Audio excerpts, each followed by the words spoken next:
Pada akhir abad ke-19 muncul sebuah gerakan baru di kalangan Yahudi, yaitu Zionisme. Zionisme sendiri adalah gerakan yang bertujuan untuk mendirikan negara bagi bangsa Yahudi. Gerakan ini dipelopori oleh jurnalis Yahudi asal Kekaisaran Austria-Hungaria bernama Theodor Herzl yang terinspirasi oleh penderitaan bangsa Yahudi di Eropa dan kekerasan antisemitisme. Nah, kala itu Theodor yakin bahwa satu-satunya cara agar bangsa Yahudi dapat hidup aman adalah dengan memiliki tanah air sendiri, dan Palestina yang dalam kepercayaan Yahudi disebut tanah yang dijanjikan adalah tempat yang paling tepat untuk mendirikan negara. Tapi untuk mencapai hal ini tentu saja tak mudah, apalagi Palestina itu adalah wilayah milik Kekaisaran Ottoman. Kemudian Perang Dunia Pertama pun pecah pada tahun 1914 yang membuka jalan untuk terciptanya negara Yahudi. Seperti yang diketahui, pada masa Perang Dunia Pertama, Britania Raya berusaha untuk merebut wilayah Timur Tengah dari Kekaisaran Ottoman. Namun Britania tentu saja membutuhkan kekuatan dari dalam yang mampu menusuk Kekaisaran Ottoman. Oleh sebab itu, dari tahun 1915 sampai 1916, perwakilan Britania yaitu Henry McMahon melakukan korespondensi atau surat menyurat dengan penguasa Mekah yaitu Sharif Hussein bin Ali. Dalam surat-surat ini, Britania menjanjikan kemerdekaan bagi bangsa Arab jika mau membantu melawan Ottoman. Tanpa pikir panjang, Hussein yang memiliki pengaruh besar di kalangan bangsa Arab langsung setuju dan pemberontakan pun dimulai. Sayangnya Hussein keliru karena janji yang dibuat antara dirinya dan Britania itu tidak terikat secara hukum dan tidak diakui secara internasional. Sederhananya, janji itu hanyalah kesepakatan pribadi yang sekalipun dilanggar tidak akan menimbulkan konsekuensi apapun, apalagi bagi pihak yang lebih kuat seperti Britania. Di sisi lain, pada tahun 1916, Britania dan Prancis secara rahasia menandatangani perjanjian Sykes-Picot yang apabila Perang Dunia dimenangkan oleh mereka, maka mereka akan membagi wilayah Arab menjadi zona pengaruh Britania dan Prancis. Lalu pada tahun 1917, Britania mengeluarkan Deklarasi Balfour,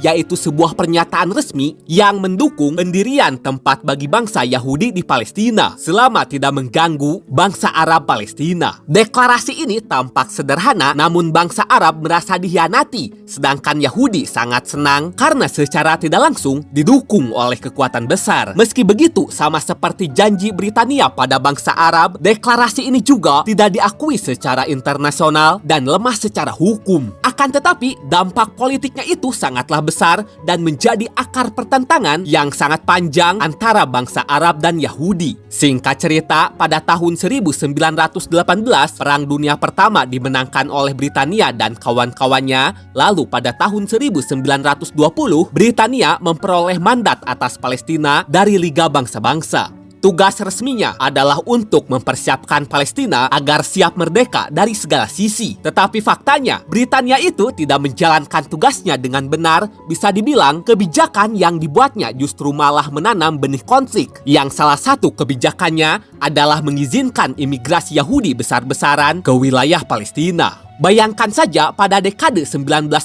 sampai 1930-an, puluhan ribu Yahudi dari Eropa Timur datang ke Palestina, sebagian besar karena ideologi Zionisme, sedangkan sebagian lainnya karena diskriminasi. Pada titik ini, bangsa Arab Palestina tentu saja mulai khawatir dan juga sangat marah sebab banyak haknya yang satu persatu direbut oleh bangsa Yahudi, mulai dari tanah hingga lapangan kerja. Akibatnya, lama-kelamaan kerusuhan antara bangsa Palestina dan Yahudi pada akhirnya pecah juga. Di sisi lain, Britania berulang kali mencoba menengahi. Namun setiap keputusan yang diambilnya hanya membuat salah satu pihak semakin kecewa, yaitu warga Palestina. Waktu terus berlalu, Britania mulai membatasi imigrasi Yahudi karena takut kehilangan dukungan dari bangsa Arab. Melalui White Paper 1939, Britania menegaskan bahwa Palestina tidak akan pernah dijadikan negara Yahudi dan Britania juga membatasi imigrasi Yahudi hanya sekitar 75.000 orang saja dalam 5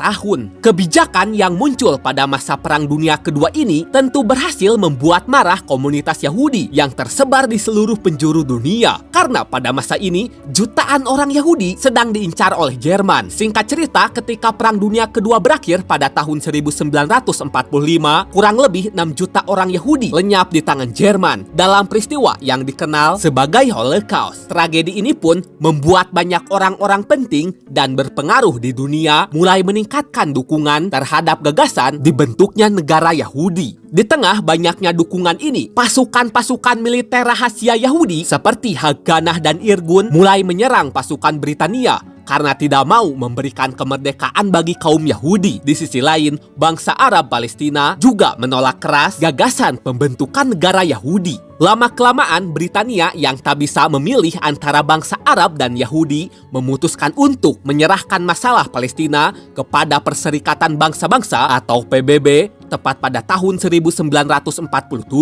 PBB kemudian mengusulkan rencana pembagian Palestina menjadi 2 negara, satu untuk bangsa Yahudi dan satu untuk bangsa Arab. Sementara Yerusalem sebagai kota penting bagi 3 agama yaitu Islam, Kristen, dan Yahudi akan dijadikan kota internasional di bawah pengawasan PBB, yang dimana ini artinya Yerusalem tidak dimiliki oleh negara manapun. Yahudi menerima rencana PBB dengan berat hati, sedangkan bangsa Arab Palestina dan negara-negara Arab lain menolak dengan keras karena merasa pembagian ini tidak adil. Bayangkan saja, bagaimana mungkin pendatang baru yang jumlahnya hanya sepertiga dari penduduk asli Palestina mendapat lebih dari separuh wilayah, yaitu sekitar 55%. Pada 14 Mei 1948, di tengah peliknya situasi Palestina yang tak mencapai titik terang, Britania memutuskan untuk mengakhiri mandatnya dan menarik diri dari Palestina tanpa menetapkan pemerintahan baru atau batas wilayah yang jelas. Sederhananya, Britania meninggalkan Palestina dalam keadaan kacau di tengah permusuhan antara 2 bangsa yang sama-sama mengklaim tanah yang sama. Nah, pada hari yang sama dengan kepergian Britania, David Ben-Gurion, yaitu pemimpin bangsa Yahudi,